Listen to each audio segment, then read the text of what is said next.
There's a kind of silence in life that feels like heaven has turned its face away. You pray, you plead, you knock, and the door doesn't open. You look at others walking through their breakthroughs while you're still standing in the hallway holding the same prayer you whispered months, maybe years ago.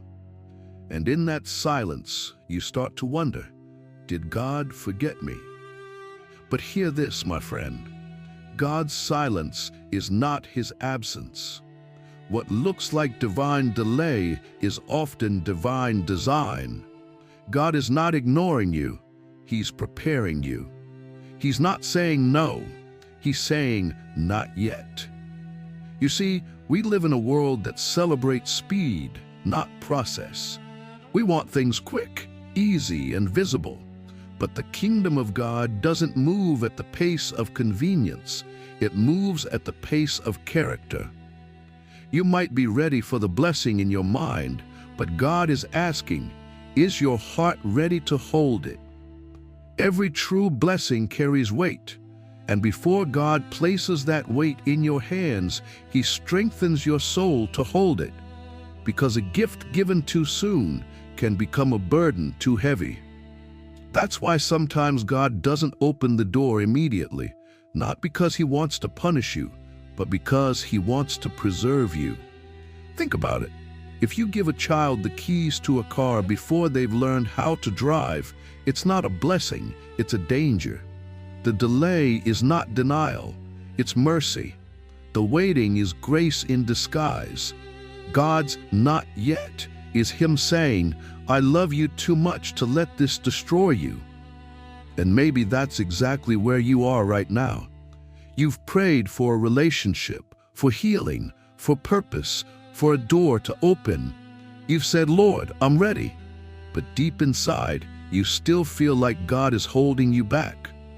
Friend, you are not being held back. You are being held together. God is forming something in you that success alone could never teach you. He's teaching you patience when everything in you wants to rush. He's building humility where pride could easily take root. He's teaching you how to depend on Him, not on your plan, not on your talent, not even on your dream, but on Him alone. Sometimes the greatest act of faith is not walking through an open door, but standing still when God keeps it closed. Because if you can trust Him there, in the silence, in the waiting, then when the door finally opens, you'll walk through it with a heart that knows how to carry His glory without losing yourself in it. The Apostle Peter wrote, after you have suffered a little while, the God of all grace will Himself restore you, confirm you, strengthen you, and establish you. That means the wait is not wasted. The pain is not pointless. The silence is not empty. God is using it to make you steady. Sometimes what feels like a closed door is really God putting the finishing touches on what's behind it. You see the lock, but He's still preparing the room. You see delay, He sees destiny.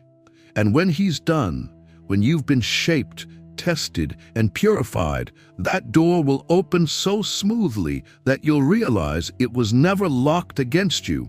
It was being secured for you. So tonight, don't lose heart because heaven is quiet. The potter is still at the wheel.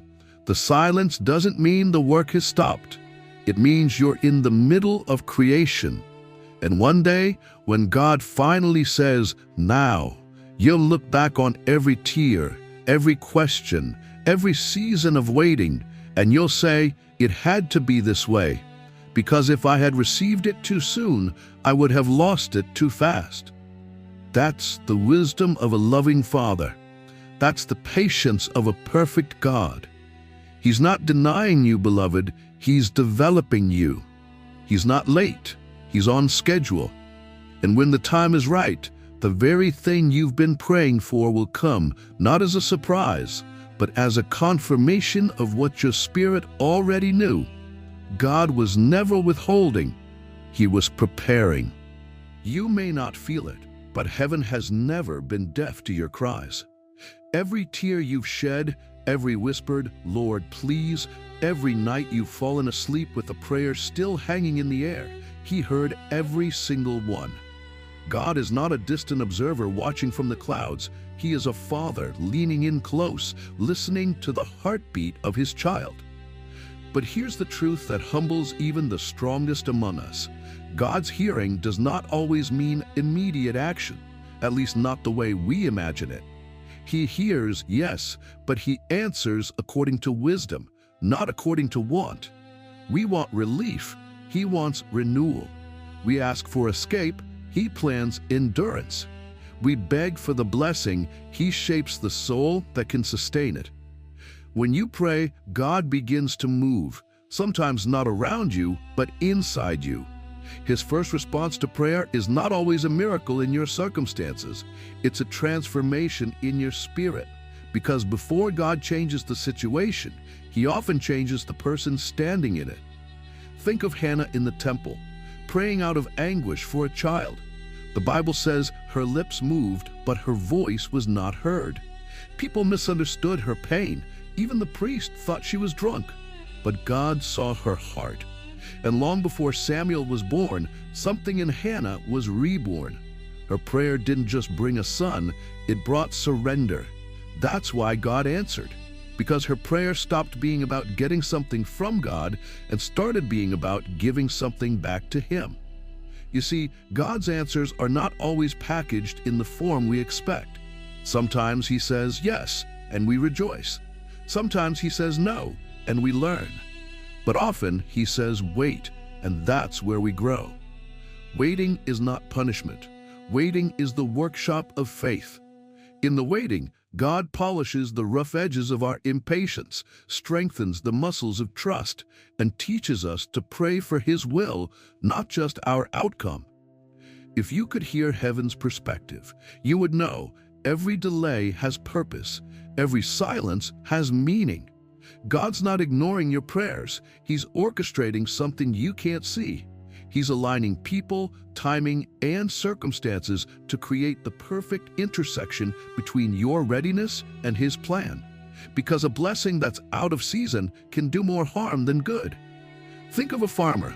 He doesn't dig up the soil every morning to check if the seed has sprouted. He trusts the process. He knows that the silence of the soil doesn't mean nothing is happening. It means everything is happening. Roots are forming where eyes cannot see. Growth begins in secret before it's revealed in sight. That's how God works. He answers differently because He sees differently. You see the surface, He sees the foundation. You see the prayer, He sees the purpose. And sometimes His answer is not a door opening, but strength rising in your spirit to stand before it even opens. You might be praying for healing, and God sends peace first. You might be asking for promotion, and God sends humility. You might be crying for someone to return, and God brings you solitude to remind you that He is your first love. That's not rejection, it's redirection. He's answering in a way that grows you, not spoils you. When you pray, heaven moves. Even when you can't see it, God is already shifting pieces in the background. Some of His answers come like thunder, sudden, loud, undeniable. Others come like the morning dew, soft, silent, unnoticed, until you step outside and realize your soul has been watered while you were sleeping. Don't mistake divine silence for divine neglect. God's delays are not His denials. And when He answers differently, it's because He loves you deeply enough to give you not what you ask for, but what you would have asked for if you knew what He knows. So hold on, keep praying, keep trusting. The heavens are not closed. They're composing a symphony that will make sense when the final note plays. And one day, when you look back, you'll thank God not only for the prayers He answered, but for the ones He answered differently. Because you'll see that His different was better, His wait was wiser, and His no was mercy dressed in mystery. Waiting, that quiet, heavy word that sits on your chest like a stone. It's not loud, it's not dramatic, it's just there, lingering in the air between your prayers and God's promises. If you've ever waited for God to move, you know that the hardest part of faith is not believing that He can, but trusting that He will, in His time, not yours. Because waiting exposes something raw in the human heart, our fear of being forgotten. You see, pain we can handle, disappointment we can name, but silence, that's what shakes us. We begin to ask questions that echo through the soul. God, do you still see me? Did I do something wrong? Am I talking to the ceiling, or are you still there? But what if I told you that the silence of God is one of His most loving tools? That what feels like abandonment is often alignment, a divine pause designed to draw you closer, not push you away. Because in the waiting, God is doing what words cannot describe. He's maturing your faith. He's purifying your motives. He's detoxing your dependence on results. You see, most people love the destination of faith, but not the discipline of it. We want to walk on water like Peter, but we don't want to stand in the storm long enough to recognize Jesus in it. We want resurrection without crucifixion, miracles without stillness, glory without the grave. But God says, "Be still and know that I am God." Stillness isn't weakness, it's surrender. It's the quiet confidence that says, even if I can't trace your hand, I still trust your heart. The truth is, waiting hurts because it confronts our illusion of control. We're used to driving our own lives, scheduling our own breakthroughs, managing our own outcomes. But waiting on God reminds us that we are not the conductor. We are the instrument. And sometimes the greatest thing an instrument can do is stay silent while the composer writes the next movement. Maybe right now you're in that in-between space, the tension between prophecy and fulfillment, promise and reality. You can't go back, but you can't move forward yet. You're stuck in the middle ground of almost. Don't despise that place. The middle is where God teaches you endurance. The middle is where character forms, where trust is tested, where faith gets its roots. Because shallow faith wants answers, deep faith wants God. Think of Joseph. He dreamed of greatness as a teenager, but his reality was betrayal, slavery, and prison. For years, heaven seemed silent, but behind that silence, God was setting the stage. What Joseph thought was a delay was actually divine positioning. When the time came, everything aligned in a single day, and what once looked like rejection became redemption. The same God who was with Joseph in the pit is with you in your pause. The same God who waited with Abraham for decades before Isaac is waiting with you right now. You're not alone in this waiting room. Heaven is still at work behind the curtain. Waiting hurts because love hurts. God's love is not the soft, easy kind. It's the refining kind. It doesn't always give you comfort. Sometimes it gives you capacity. He lets the ache stretch your spirit until it can carry something bigger. So don't run from the wait. Don't numb the ache. Don't try to fill the silence with noise. Sit with it. Let it teach you. Let it draw you deeper into the mystery of a God who's never early, never late, but always right on time. Because one day, when the season shifts and the answer arrives, you'll realize that the waiting wasn't wasted. Every tear watered your endurance. Every question deepened your faith. Every silence tuned your ear to recognize His voice when He finally speaks. And in that moment, you won't just thank Him for the answer, you'll thank Him for the wait, because the waiting room was where you learned who He really is. There is a vast difference between asking God for something and being ready to receive it. Most of us know how to ask. We know how to cry, how to plead, how to quote the right verses and fast the right number of days. But readiness, that's another language altogether. Asking is an act of faith, but readiness is an act of surrender. And God responds not just to the words of your mouth, but to the maturity of your heart. You see, when you ask, you reveal your desire, but when you're ready, you reveal your discipline. Asking is saying, Lord, bless me. Readiness is saying, Lord, shape me so I can carry what you bless me with. Because blessings have weight. They're not light. They require structure, strength, and wisdom to sustain them. Without readiness, even a gift from God can collapse under the weight of immaturity. That's why God often waits. He's not withholding out of cruelty. He's training you for stewardship. He's forming the vessel before he pours the oil. You may have the faith to receive, but do you have the character to sustain? That's the divine question.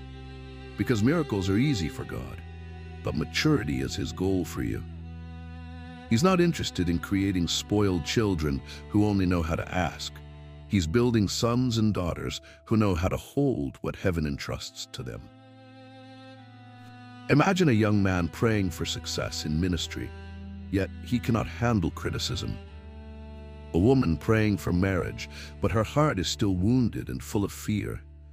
A person praying for financial increase, yet they have not learned integrity in the small things. God's love is too deep to give blessings that would destroy us. He withholds, not to punish, but to protect. Every answered prayer requires a foundation strong enough to hold the answer. That's why before he opens the door, God strengthens the hinges.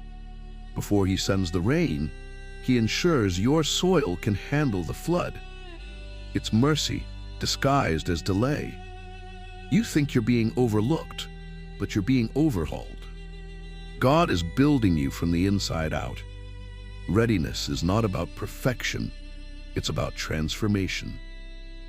It's about allowing the Holy Spirit to prune what's unnecessary, to heal what's broken, to discipline what's wild.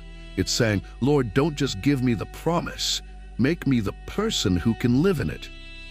That's why David didn't step onto the throne right after Samuel anointed him. He had the oil, but he didn't yet have the experience. God let him walk through caves, rejection, betrayal, and loneliness.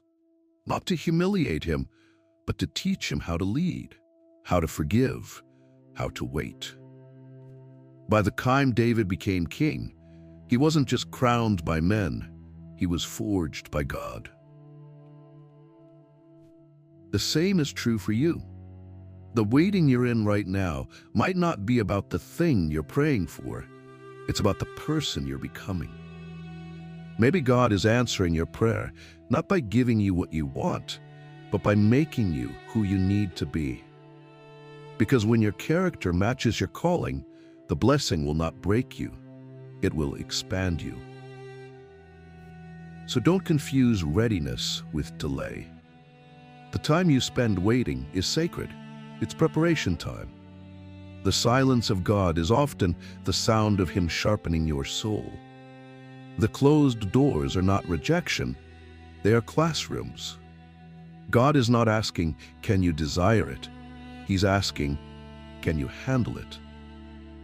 Because when he gives in abundance, and abundance requires depth. Every stage of your life is a test of stewardship. Can you be faithful with the little before he trusts you with the much? Can you worship in the dark before you stand in the light? Readiness is proven not in how loudly you pray for it, but in how quietly you prepare for it.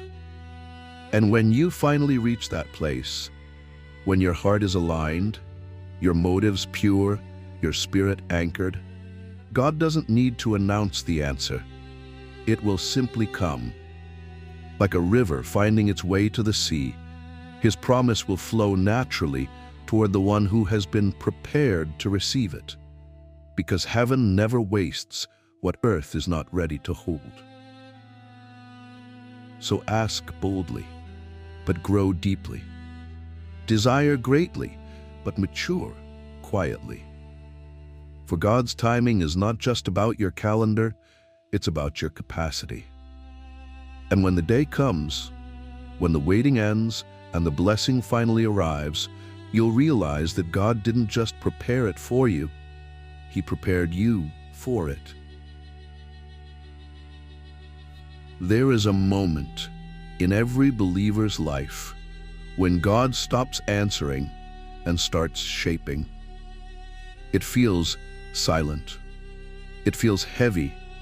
It feels like something is being taken from you, but in truth, something is being formed. The potter never speaks while the clay is spinning. He works in silence, not because he is absent, but because he is intentional. Imagine the potter's hands pressing, molding, breaking down lumps and imperfections. The clay doesn't understand. It only feels the pressure. It wants to scream, "Why are you crushing me? I was fine the way I was." But the potter knows what feels like destruction is actually design. He sees a form the clay cannot yet imagine. So he keeps spinning the wheel, faster, slower, a little more water, a little more pressure. Every turn removes what doesn't belong. Every delay protects what's not ready. The potter knows the exact balance between breaking and building. He will not waste one single motion.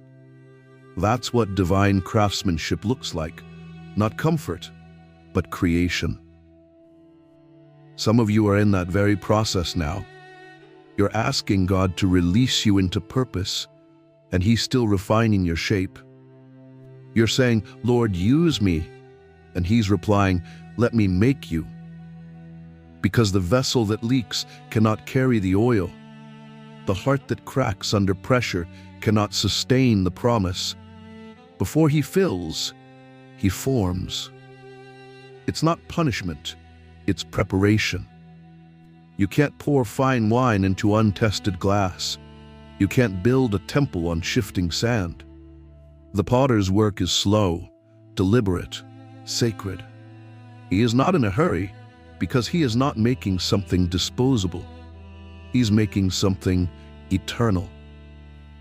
That's why sometimes he lets the wheels spin longer than you hoped, because he's not shaping you for a moment. He's shaping you for destiny. The hands that press you are the same hands that will lift you. The pressure you feel now is proof that his focus is still on you. When God removes his hands, that's when you should worry, because it means the shaping is done. So if you still feel his grip, even when it hurts, rejoice. He hasn't given up on you. There are seasons when you will not recognize yourself anymore.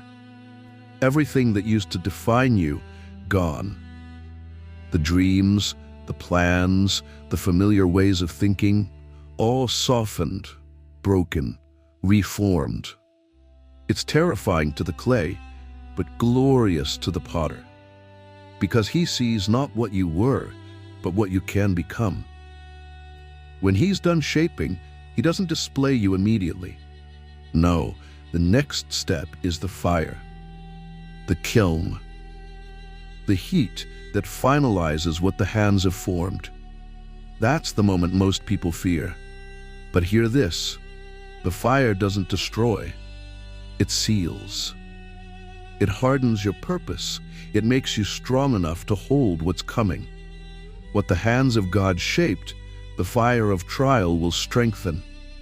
And when you come out of that furnace, you will shine, not because you escaped the fire, but because you survived it. Then, and only then, will the potter fill you. The oil will come. The water will flow. The purpose will make sense. You will realize that nothing was wasted, not the pressure, not the spinning, not the waiting, not even the cracks, because every scar in the clay is now part of its beauty. The vessel may not be perfect, but it's ready. And the potter smiles, not because the clay is flawless, but because it's faithful. It stayed on the wheel. It didn't jump off during the spinning. It didn't resist the pressure, it trusted the process. So if you're in that place where everything feels uncertain, where life feels like it's pressing you from every side, remember this: the potter is still at work. You're not being broken, you're being born.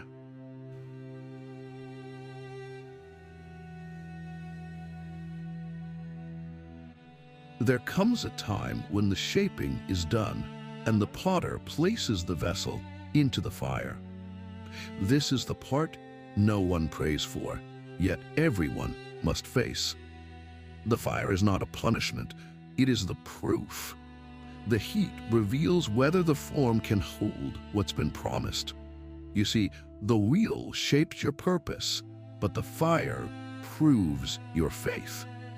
It's in the furnace that everything artificial burns away.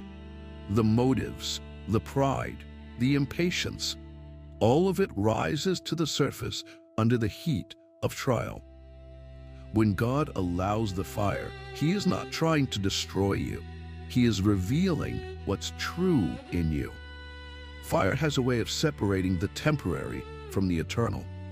It shows whether your confidence was in His hand or in your comfort. It shows whether you were following the call or chasing the applause. In the quiet pressure of the wheel, the potter formed your shape. But in the roaring heat of the fire, He tests your substance. You can't fake it in the furnace. The same person who shouts hallelujah on Sunday may whisper, "Where are you, God?" on Wednesday when the heat rises.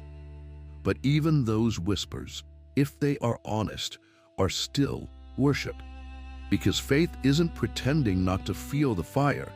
Faith is choosing to stay in it until God says, "It's done."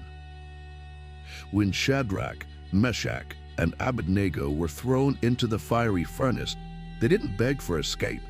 They said, "Our God is able to deliver us, but even if He does not, we will not bow." That's not religion. That's revelation. They had reached a place where obedience was not a transaction, but a declaration. Even if it burns, I still believe. And the miracle? When the king looked into the fire, he saw 4 men, not 3. Because when you walk through the fire, you are never alone. The Son of God walks with you. Fire doesn't just test faith, it transforms it. What you knew about God before the fire is theology. What you know after the fire is testimony. Some lessons can only be learned under pressure. Some trust can only be forged in heat. You don't truly know God as provider until you've lost something. You don't know Him as healer until something in you has been broken. You don't know Him as deliverer until you've walked through chains. The fire makes your faith personal. It also refines your perspective. In the fire, you start seeing what really matters. Things you used to chase no longer move you. The noise quiets, the crowd fades. Suddenly, it's just you and God, face to face. That's when endurance becomes worship.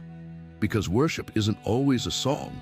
Sometimes it's silence that refuses to surrender. Many people want the glory, but not the heat. They want the anointing, but not the testing. They want the platform, but not the purging. But the truth is, there is no shortcut through the fire. Every vessel God uses must first pass through the flame, because the oil of purpose cannot rest on untested clay. So when the fire comes, and it will, don't run. Don't curse the process. Don't assume you've been forgotten. You've simply entered the part of the story where God is sealing what He's been shaping. You're not being burned up. You're being burned in. The purpose is setting. The faith is solidifying.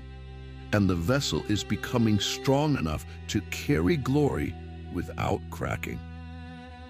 And when the fire is over, you'll come out shining, not because you avoided pain, but because you endured it with faith. The same heat that could have destroyed you will become your testimony. People will look at you and say, "How did you survive that?" And you'll answer, "I didn't. We did. God was in the fire with me." Because that's the secret of endurance. It's not about how much you can bear, but who bears it with you. There are blessings in your life right now that you cannot see, doors that have not opened, dreams that feel paused, promises that remain invisible. And you wonder, "Lord, why do you hide it from me? Why not reveal it now?" But beloved, God's hiding is not withholding.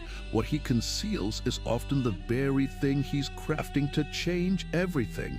Hidden blessings are not absent blessings. They are blessings in preparation. God hides things because he knows your heart better than you do. He knows what you can carry and what would overwhelm you if revealed too soon. Just as a parent shields a child from sharp objects, God shields you from gifts that could harm you if you were not ready. Timing is everything. A blessing given before its season is often wasted, misunderstood, or even destructive. But a blessing revealed at the perfect moment transforms your life, your perspective, and your testimony. Think about Joseph again. He was sold into slavery, forgotten in a prison, left alone in obscurity.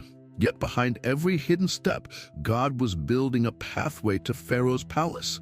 The dreams Joseph received as a boy were real, but their fulfillment was hidden until he was fully prepared to manage them with wisdom, integrity, and courage. That is the purpose of hidden blessings. They are training grounds. They teach patience, faith, and perseverance. They form your character in ways that instant reward never could. Hidden blessings also deepen your dependency on God. When you cannot see the promise, you are forced to trust the promiser. You learn to seek his presence rather than the visible signs of provision. You discover that your relationship with him is stronger than the rewards you hope to receive. This is the essence of spiritual maturity, learning to rejoice not because you have received, but because you know he is faithful. Often, what is hidden for protection. The world can be cruel. Timing can be treacherous, circumstances can be unkind, but God's concealment ensures that when the blessing finally arrives, it is perfect, fully equipped, and unstoppable. The hidden season strengthens your faith muscles, polishes your heart, and aligns your spirit with his purpose. Do not despise the hidden. Do not grow impatient with what you cannot yet hold.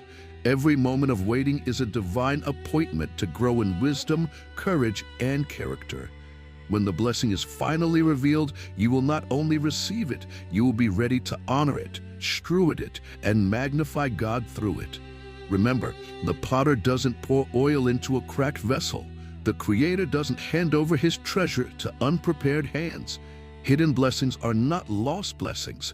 They are blessings being prepared for you in secret, where only God can see the full measure of their purpose. And when they are revealed, their impact will be greater than you ever imagined, because you were hidden in preparation as well. So tonight, do not grow weary. Do not despair. Your blessings are coming even if they remain hidden. Trust the one who hides because he also reveals. Trust the one who delays because he also fulfills. And trust the one who shapes you in silence, because the hands that hold the hidden are the same hands that will place the fullness in your life at just the right moment. There comes a season when God begins to remove things from your life. People, relationships, opportunities, even familiar comforts. And at first it feels like loss. It feels unfair. You may ask, "Lord, why are you taking this away? Didn't I need it? Didn't I love it?"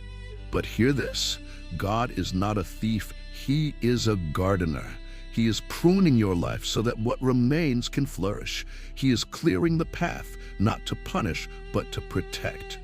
Every person, every influence, every situation that remains in your circle shapes you, for better or for worse. Some bring encouragement, wisdom, and love.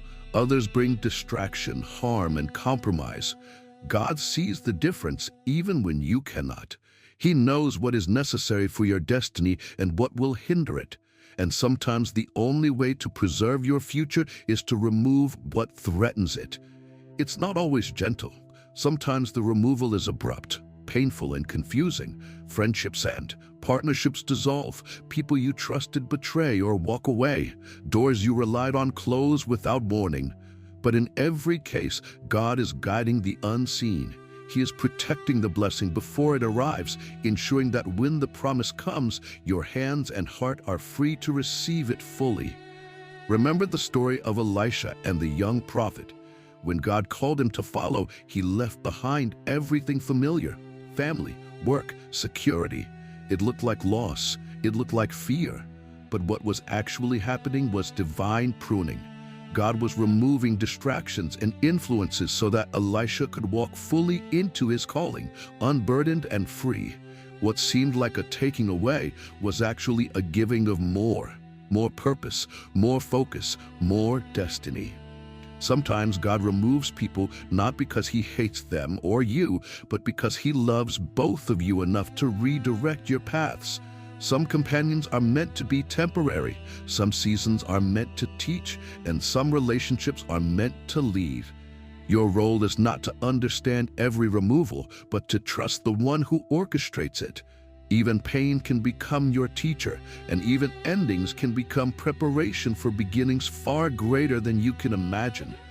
The removal process also teaches discernment.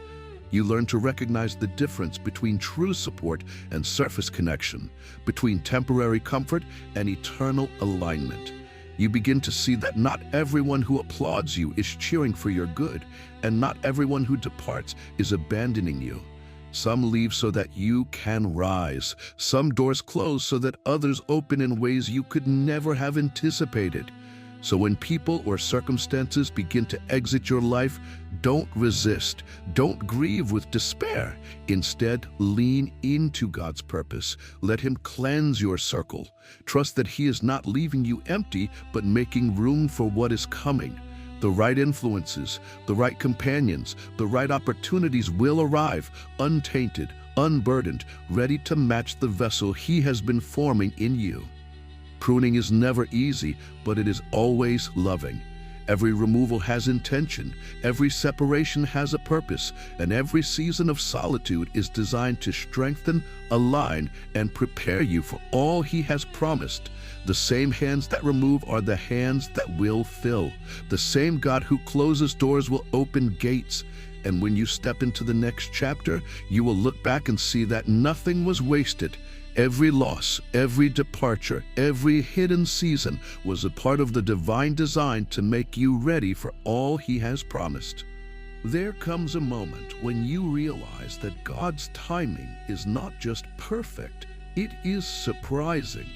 Just when you think the well is dry, just when you feel the table has been cleared, God provides. But his provision often arrives in ways you never imagined. It is unexpected, unconventional, and undeniable. It does not always match your plan, but it always fulfills his purpose. Trusting God's timing requires patience, but it also requires perspective. We tend to measure provision by visibility. We expect miracles to arrive with fanfare, solutions to appear exactly as we envisioned, blessings to fit neatly into our schedule. But God's hand is rarely so obvious. His abundance often comes wrapped in ordinary circumstances, in quiet moments, in doors you didn't know existed. The moment seems small at first, almost imperceptible, yet it carries the weight of destiny. Think about the widow of Zarephath giving the last of her meal to Elijah. She had nothing, yet her obedience in the unseen became the channel for provision that sustained her through famine. That's often how God works. He asks you to trust, even when it seems impossible, even when your eyes see scarcity. because faith does not demand sight. Faith demands surrender. Provision is not about what you have, it is about trusting the one who has everything. Unexpected provision is also a test of gratitude. When God gives abundantly, He wants to see if you will receive it with humility or with entitlement. Will you acknowledge Him as the source, or will you take credit for what is given? Will your heart expand with generosity toward others, or will it contract with fear and selfishness? The fullness of God's blessing is not just in the arrival, it is in how you steward it. Sometimes the provision is not material at all. It may be a word of encouragement, a person placed in your path, a moment of insight, or a door opening to a new opportunity. All of these are divine gifts, perfectly timed to align with your growth and your calling. The lesson is always the same. God provides not only to satisfy needs, but to develop dependence, gratitude, and faith. Trusting God's timing also means embracing the unknown.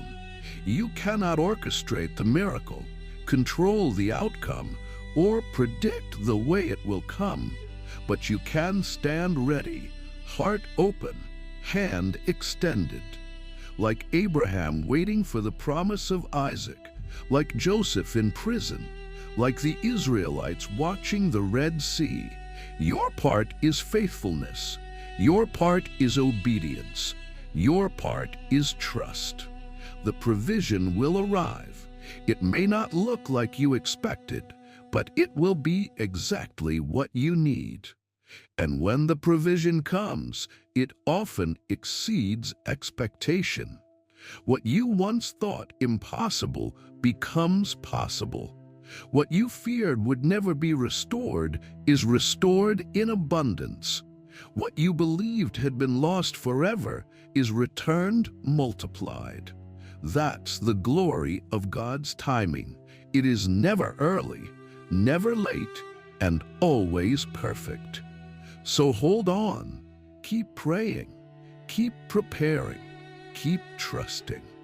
God's provision is not a matter of chance, it is a matter of His character.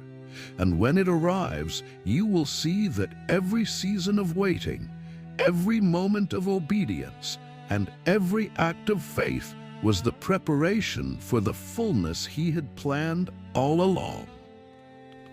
There is a moment in life, often long after the tears have dried and the pain has faded, when clarity arrives. It's the gift of perspective. Suddenly, the puzzle pieces you once thought were scattered and chaotic fit together perfectly. The closed doors, the delays, the trials, the hidden blessings, they all make sense. You see, God's plan was never random, never arbitrary, and never unkind. It was intentional, even when it was invisible. In the midst of waiting and testing, it's easy to feel lost. You question every decision, every relationship, every path you have taken. You replay conversations, analyze opportunities, and wonder if you could have done things differently. Yet, with the passage of time, what once seemed like misfortune begins to reveal its purpose.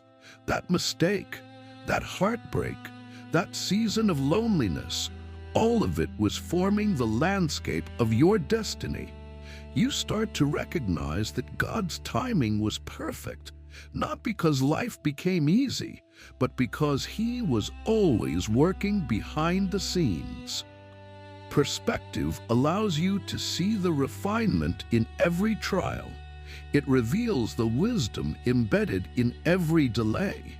It shows you that your prayers were never ignored. They were answered in ways that only eternity could fully explain. When you look back, you realize that the very moments you felt abandoned were the moments you were being prepared. You see that the people who left, the doors that closed, and the seasons of silence were not signs of absence, but signs of divine orchestration. Joseph understood this principle profoundly. As he stood before Pharaoh, elevated to a place of imaginable influence, he said to his brothers, "You meant it for evil, but God meant it for good." The pain of betrayal, the years in the pit, the prison cell, they all were part of a larger plan that he could only understand after the fact. Hindsight revealed the beauty of God's strategy, a strategy invisible while in progress, but perfect in outcome. Perspective also brings gratitude. You start to thank God not only for the blessings you received, but for the delays, the challenges, and the hidden seasons that shaped your heart. You understand that faith is not just about believing God's promises, but trusting His timing. You realize that the growth you experienced in preparation is as valuable as the provision itself. Perspective teaches humility. You recognize that your life is not the result of your effort alone, but of God's unseen hand guiding, protecting, and shaping you. It deepens your trust, because when you see how perfectly He has woven your past, you are more confident that your present and future are equally secure. So embrace the gift of perspective.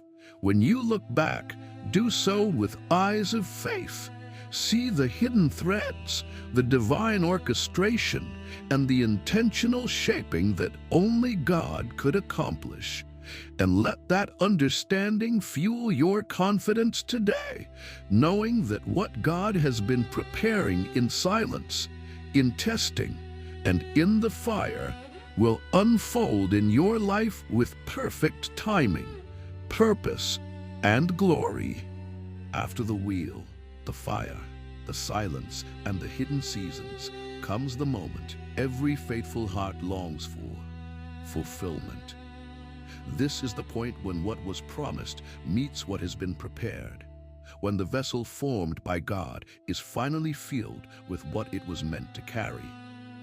The joy of fulfillment is not just in the gift itself, but in the journey that prepared you to receive it. It is the culmination of patience, endurance, and faith, the sweet reward of a heart aligned with heaven. Fulfillment feels different from what we imagine. It is not always loud or extravagant. Often it is quiet, profound, and overwhelming in its simplicity. It may come as a promotion, a restored relationship, a healed heart, or a breakthrough in purpose. What matters is that the vessel is finally ready.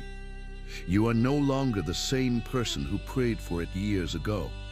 The delay, the shaping, the fire, everything has converged to equip you not just to possess the blessing, but to steward it wisely, to carry it with humility, and to honor the giver.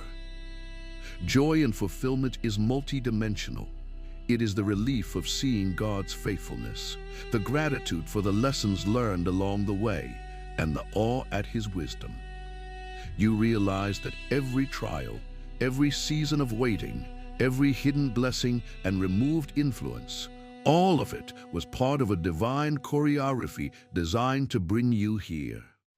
And this awareness multiplies your joy, because it is not only about receiving, but about understanding the magnitude of His purpose and love. Scripture reminds us that God gives generously to those who are prepared.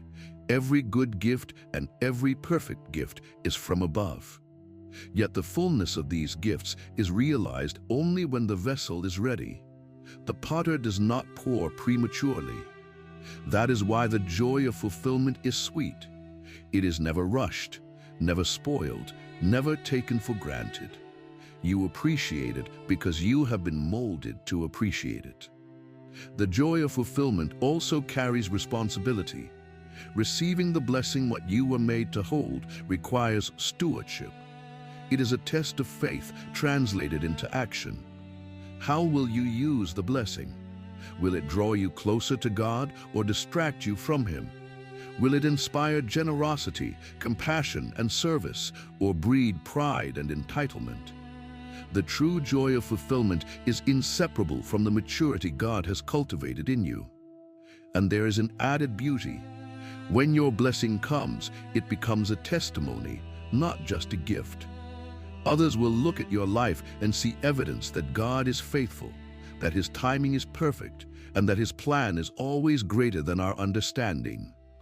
Your story of waiting, shaping, refining, and finally receiving will inspire faith in those who are still in the wheel, still in the fire, still in the silence. Your fulfillment becomes a bridge for someone else's hope. So rejoice, not only in what has come to you, but in what you have become while waiting for it. Celebrate the vessel, the process, and the promise fulfilled. God has given you what you were meant to hold, and in it, His glory is revealed. Your joy is not fleeting. It is anchored in the hands of the one who never fails, who never forgets, and who always brings His plan to completion. Receiving the blessing is not the end of the journey. It is a new beginning. Many believers celebrate the arrival of what they've longed for, only to struggle with sustaining it. God does not simply hand over provision, purpose, or influence and walk away. He expects stewardship. The joy of fulfillment is fleeting if it is not coupled with wisdom, humility, and vigilance. To sustain what God has given, you must walk in alignment with His principles and remain mindful of the lessons learned in the seasons that led you here. Every blessing carries weight. Wealth without integrity can lead to corruption. Relationships without boundaries can lead to pain. Positions of authority without humility can become a trap. God equips you to receive, but He also calls you to remain faithful, disciplined, and attentive. The same hands that molded the vessel now expect it to carry well. Your preparation was not for momentary delight, it was for enduring purpose. Wisdom in sustaining the blessing comes from remembering the journey. The fire you endured, the silence you endured, the hidden seasons you endured, all of it was training. You learned patience, you learned trust, you learned dependence on God rather than circumstance. If you forget these lessons, the blessing can slip through your fingers, leaving you empty despite abundance. But if you remember, every provision becomes a platform for growth, testimony, and service. Sustaining the blessing also requires humility. Pride is the silent thief of joy. When you start believing that the blessing is because of your effort alone, you undermine the very hand that provided it. True wisdom acknowledges God as the source of every success and the anchor of every blessing. Walking humbly ensures that what you have received multiplies, not just in material or visible ways, but in spiritual fruit, influence, and legacy. Furthermore, sustaining the blessing demands discernment. Life will bring distractions, opportunists, and false promises. People may approach seeking to take advantage, and circumstances may tempt compromise. The vessel must be guarded. The same vigilance that kept your faith steady during waiting now keeps your stewardship faithful. You must decide daily to honor God with what He has entrusted to you, resisting shortcuts and embracing integrity. Consider Daniel in Babylon. Even after God elevated him to a place of influence, Daniel did not abandon prayer, discipline, or obedience.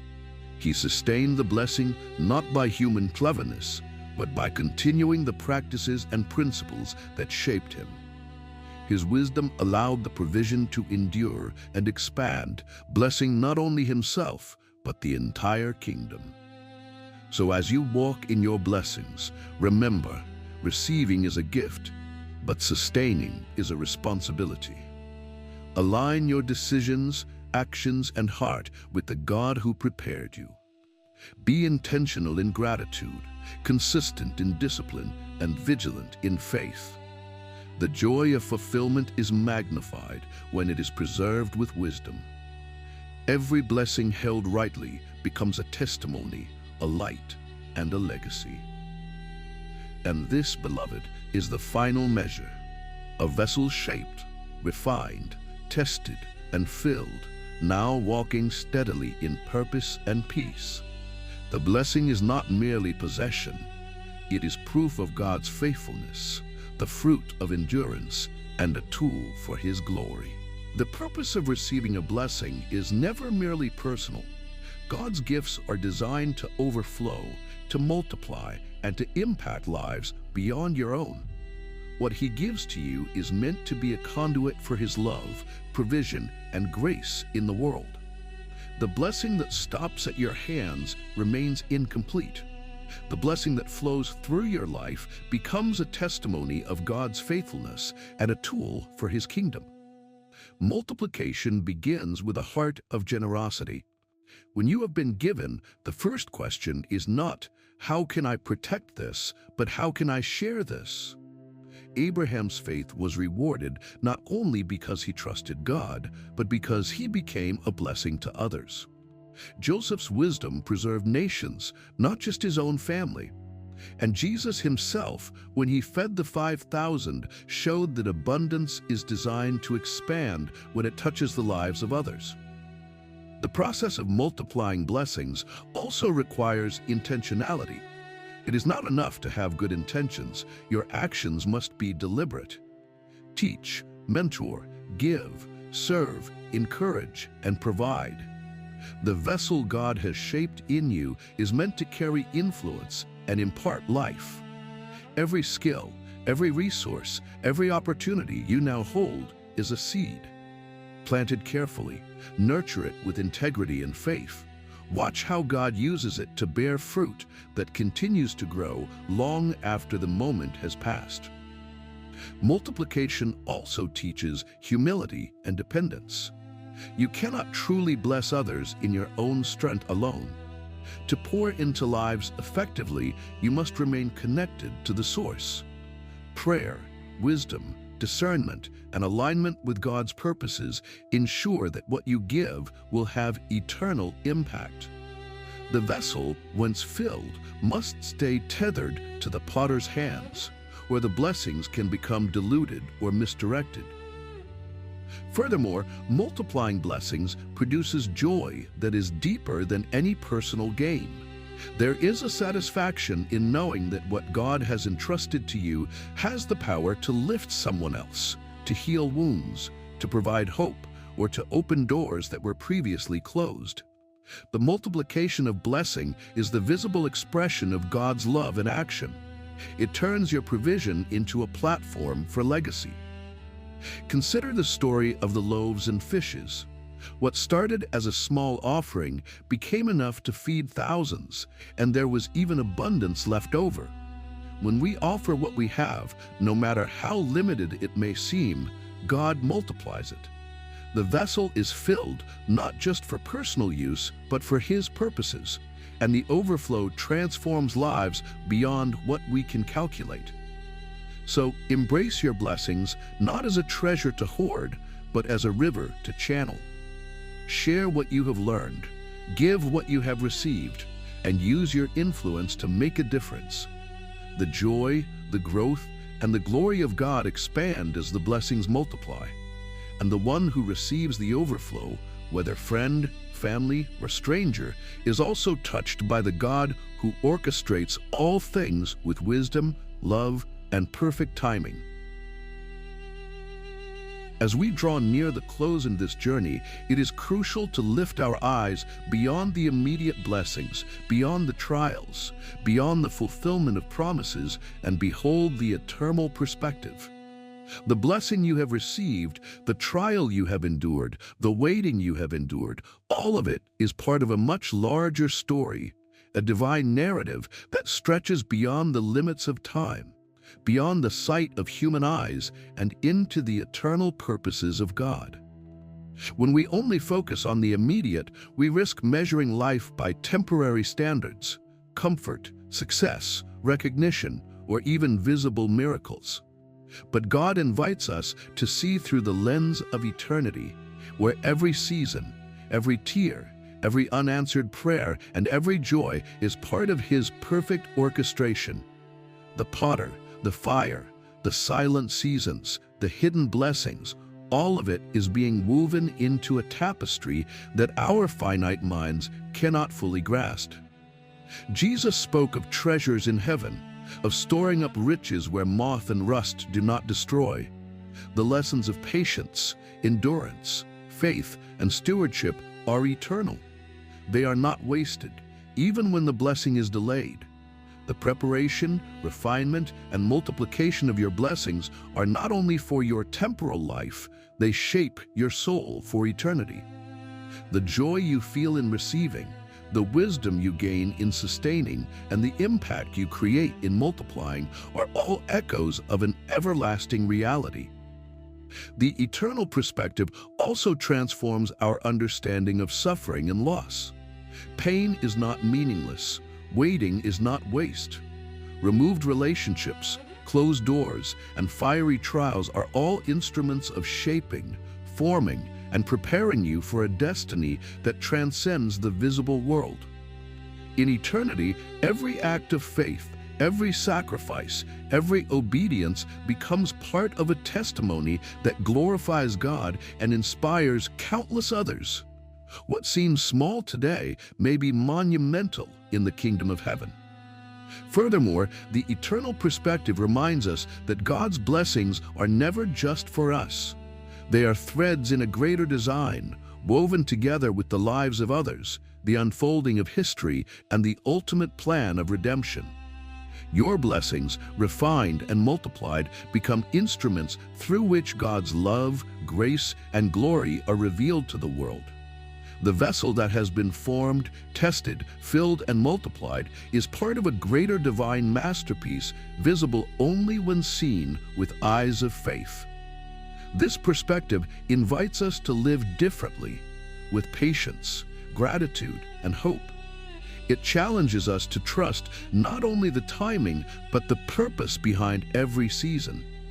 It frees us from despair when answers seem delayed, from bitterness when doors close, and from pride when blessings arrive. It anchors our hearts in the truth that God is orchestrating all things for our good, for His glory, and for eternity. So as you reflect on your life, the shaping, the waiting, the trials, the blessings, and the joy, remember to see beyond the now. Lift your gaze to the eternal horizon.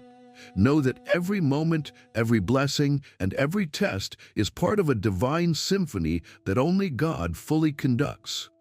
And as you walk forward, may your heart rest in the assurance that the God who has formed, refined, and blessed you is also the God who holds your eternity.